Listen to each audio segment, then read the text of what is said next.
স্বাদে সুস্বাদু ও পুষ্টি গুণাগুণ সম্পন্ন হওয়ায় দিন দিন পাহাড়ে বৃদ্ধি পাচ্ছে কুচিয়া মাছের চাহিদা। পাহাড়ে বসবাসরত ক্ষুদ্র নৃগোষ্ঠীদের খাবারের তালিকায় কুচিয়া মাছ অন্যতম। পাহাড়ি হাটবাজারগুলোতে গেলেই দেখা যাবে বিক্রি করা হচ্ছে সাপের মতো লম্বা লম্বা কুচিয়া মাছ। ব্যবসায়ীরা ক্রেতার চাহিদা অনুযায়ী মাছগুলোকে আস্ত অথবা চামড়া চিলিয়ে কেটে 400 থেকে 500 টাকায় বিক্রি করে থাকেন।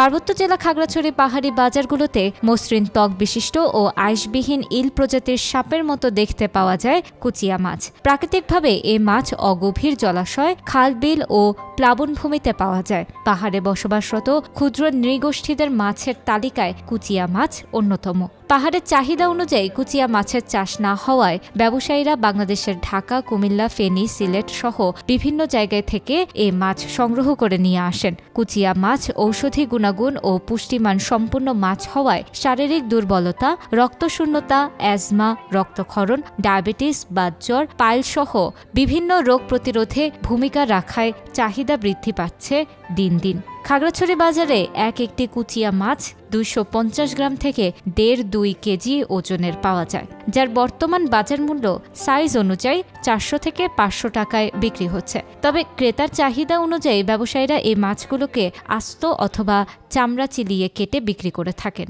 আসলে কুচিয়া মাছটা 3 পার্বত্যের মধ্যে উপজাতির একটা জনপ্রিয় মাছ। এই মাছগুলো আমরা বিভিন্ন জায়গা থেকে কালেকশন করি, ঢাকায় আড়ত আছে, নলকূপ ওখান থেকে নিয়ে আসি এবং বিপুল পরিমাণ চাহিদা এবং এই মাছ বর্তমান বিশ্বের অনেকটি রাষ্ট্রে রপ্তানি হচ্ছে। আমাদের বাঙালিরও অনেক মাছ খায়, তারপরেও পরিমাণ মতো কম, কিন্তু উপজাতিরা সবচেয়ে বেশি মাছগুলো খায়। মাছগুলো খেয়ে অনেকে বলে যে বিভিন্ন রোগের উপকার আছে।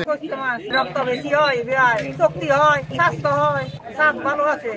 মাছ ঢাকা, সিলেট, কুমিল্লা, নোয়াখালী, চিটাগাং সব জায়গাতে আসে। এটা খুব চাহিদা বেশি এখানে। পাহাড়ি 1 নম্বর খাদ্য। কুচিয়া মাছের শেখা রক্ত বাড়ে, এখন শরীর তো ভালো হয়, এবার ভিটামিন।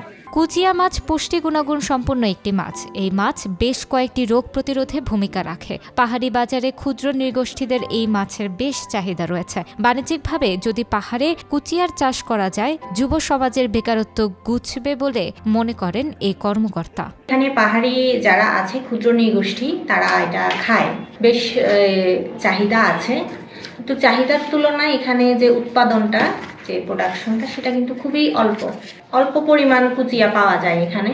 কিন্তু বাজারে যেগুলা দেখা যায় ম্যাক্সিমাম, এটা আসলে আমাদের এখানকার উৎপাদিত না, এটা বাহিরে থেকে আসে। কুচিয়া যেহেতু এটা অনেক সময় মাটির নিচে থাকে, তো সেই কারণে যে মৌসুমী জলাশয় যেগুলো আছে সেগুলাতে কিন্তু কুচিয়া চাষটা করা যাবে। বেকার যারা আছে, মহিলা কিংবা যুব সমাজ, তারা কিন্তু এইটা করতে পারে, এইভাবে করে অর্থনৈতিকভাবে স্বাবলম্বী হতে পারে।